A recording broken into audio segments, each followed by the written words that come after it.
નિમિત્તે સુરેન્દ્રનગર ખાતે નિરાધાર વિધવા મહિલા કલ્યાણ ટ્રસ્ટ દ્વારા પ્રેરણા કાર્યક્રમ યોજાયો। વિશ્વ મહિલા દિવસ નિમિત્તે સુરેન્દ્રનગર ખાતે નિરાધાર વિધવા મહિલા કલ્યાણ ટ્રસ્ટ દ્વારા પ્રેરણા કાર્યક્રમ અંતર્ગત મહિલા દિવસની કરવામાં આવી અનોખી ઉજવણી। વિશિષ્ટ સેવાકીય કાર્યો કરતી 5 મહિલા અગ્રણીઓને એવોર્ડ એનાયત કરવામાં આવ્યા। શિક્ષણ જ્યોત એવોર્ડ, કૃષિ એવોર્ડ, સેવા જ્યોત એવોર્ડ, શક્તિ એવોર્ડ, વ્યવસાય એવોર્ડમાં સેવા કરતી 5 મહિલાઓને કરવામાં આવ્યા સન્માનિત।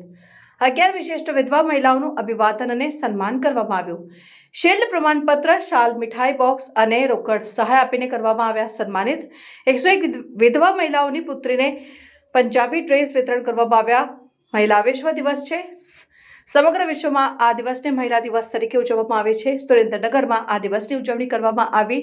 સુરેન્દ્રનગરમાં નિરાધાર વિધવા મહિલા કેન્દ્ર છેલ્લા 25 વર્ષથી કાર્યરત છે। સંસ્થા દ્વારા વિધવા મહિલાઓ સમાજમાં સન્માનભેર રહી શકે, આર્થિક રીતે પગભર થાય અને સરકારની યોજનાઓનો લાભ મળે તે માટે તમામ કાર્ય આ સંસ્થા દ્વારા કરવામાં આવે છે। આજના દિવસે પણ આ સંસ્થા દ્વારા 11 જેટલી વિધવા મહિલાઓને સન્માનિત કરવાનો કાર્યક્રમ યોજાયો। સાથે જિલ્લામાં વિશિષ્ટ મહિલાઓને પણ એવોર્ડ આપીને સન્માનિત કરવામાં આવ્યા, જેમાં સેવા જ્યોત એવોર્ડ, શિક્ષણ જ્યોત એવોર્ડ, વ્યવસાય એવોર્ડ, કૃષિ એવોર્ડ અને શક્તિ એવોર્ડ મળીને 5 જણાને એવોર્ડ આપવામાં આવ્યા હતા। સાથે 11 વિધવા મહિલાઓને પણ સન્માનિત કરવામાં આવ્યા। ઉલ્લેખનીય છે કે આ સંસ્થા વર્ષ દરમિયાન વિવિધ કાર્યક્રમ કરે છે, જેનો મુખ્ય ઉદ્દેશ વિધવા બહેનો પોતે સમાજમાં આગળ આવે અને સંસ્થા મદદરૂપ થઈ શકે। આ કાર્યક્રમમાં મોટી સંખ્યામાં લોકો હાજર રહ્યા હતા। મારું નામ ચંદ્રિકાબેન ગિરીશકુમાર પટેલ છું। હું 2 વર્ષથી નિર્ધાર સેવા સંસ્થા સાથે જોડાયેલી છું।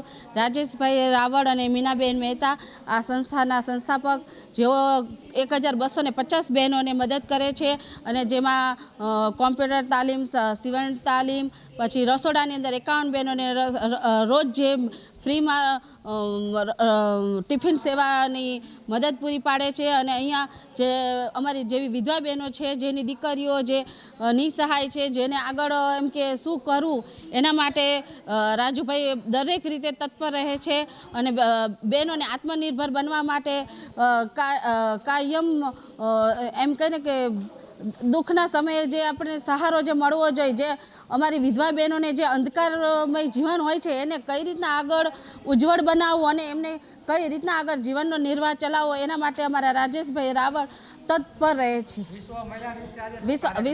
વિશ્વ મહિલા દિવસને આજે 8 માર્ચનો પ્રોગ્રામ હતો, જેમાં અમારી 11 બહેનોને સન્માન કરવામાં આવ્યું હતું। એમાં 1700 રૂપિયાનો ડિનર સેટ અને અમને મીઠાઈનો બોક્સ અને શાલ અર્પણ કરવા માટે આવી છે। આજે અમારું સન્માન થયું એટલે આજે અમે લગભગ 2 વર્ષથી વિધવાનું જે જીવન જીવતા હતા, અમારું અંધકારમય જે જીવન હતું એને પ્રકાશમય બનાવવાનું કામ અમારા રાજેશભાઈ રાવળ કરે છે। જે અમારી જેવી બહેનો જેને એમ કહીએ કે અંધકારમય જે જીવન હોય છે, આગળ અમે જીવનનો નિર્વાહ કઈ રીતના ચલાવશું, એના માટે અમારા દીકરાઓને દીકરીઓને આગળ કઈ રીતના એમને તાલીમ દેવી અને એમનું જીવન જે અંધકારમય છે ને પ્રકાશમય કઈ રીતના બનાવવું, એવું અમારા રાજેશભાઈ રાવળ અમારા જીવનમાં ઉજાસ આપવાનું કામ કરે છે। હું નિરૂપા છું, અનુબંધ સંસ્થામાંથી, અને આજે 8 માર્ચ આપણે સૌ જાણીએ છીએ મહિલા દિવસ છે। સુરેન્દ્રનગરમાં આજે અનોખો આ દિવસ ઉજવાઈ રહ્યો છે। નિર્ધાર સંસ્થા રાજેશભાઈ, આનંદભાઈ અને મીનાબેન તરફથી જે બહેનોને આગળ લઈ જવા માટેનો જે ઉત્સવ છે એ આજે મહોત્સવમાં બદલાઈ રહ્યો છે। સુરેન્દ્રનગરની અંદર નિર્ધાર સંસ્થામાં ઘણા બધા એવોર્ડ સમયાંતરે અપાતા હોય છે। એમાં 8મી માર્ચે આજે કુલ 5 બહેનો જે સમાજ સેવામાં છે, શિક્ષણમાં છે, કલામાં છે, આવા અનેક બહેનો સાથે એમણે જોડાણ રચ્યું છે। એમાં 5 બહેનોને આજે એવોર્ડ આપીને સન્માન કર્યું છે। એટલે અમે જે અમારા ફિલ્ડમાં કામ કરીએ છીએ એમાં અમને એક જીવવાની એક નવી ઉર્જા પ્રાપ્ત થતી હોય છે અને આ સુપેરે એ રાજેશભાઈ કરી શક્યા છે, એનો અમને સૌને આનંદ છે। કુલ 5 બહેનો જે સેવાના કામોમાં છે, જેમાં શિક્ષણમાં છે, ત્યાગમૂર્તિ બહેનો છે, સેવામાં છે, કલામાં છે, આવી અનેક 5 બહેનોને સરસ એમને એવોર્ડ આપી અને એમને આજે સમાજમાં પ્રફુલ્લિત બનાવ્યા છે।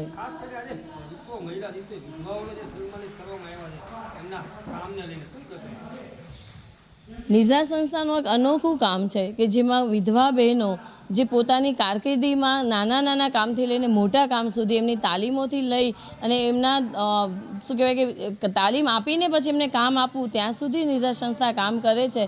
એમાં એ નિર્ધાર સંસ્થામાં જે વિધવા બહેનો જોડાયેલી છે એવા 11 બહેનોને પણ આજે એમને સન્માનિત કર્યા છે. એ તો વિશેષ આનંદની વાત છે કે નાના કામ સાથે, પાયાના કામ સાથે, મજૂરીના કામ સાથે જોડાયેલી બહેનો, એટલે મજૂરીથી લઈને કલાકાર સુધી જે બહેનો પહોંચી છે એ સર્વેનું આજે સન્માન થયું છે. એટલે વિશેષ આનંદ તો એ જ છે કે સમગ્ર કામની અહીંયા ઉપલબ્ધિઓ છે.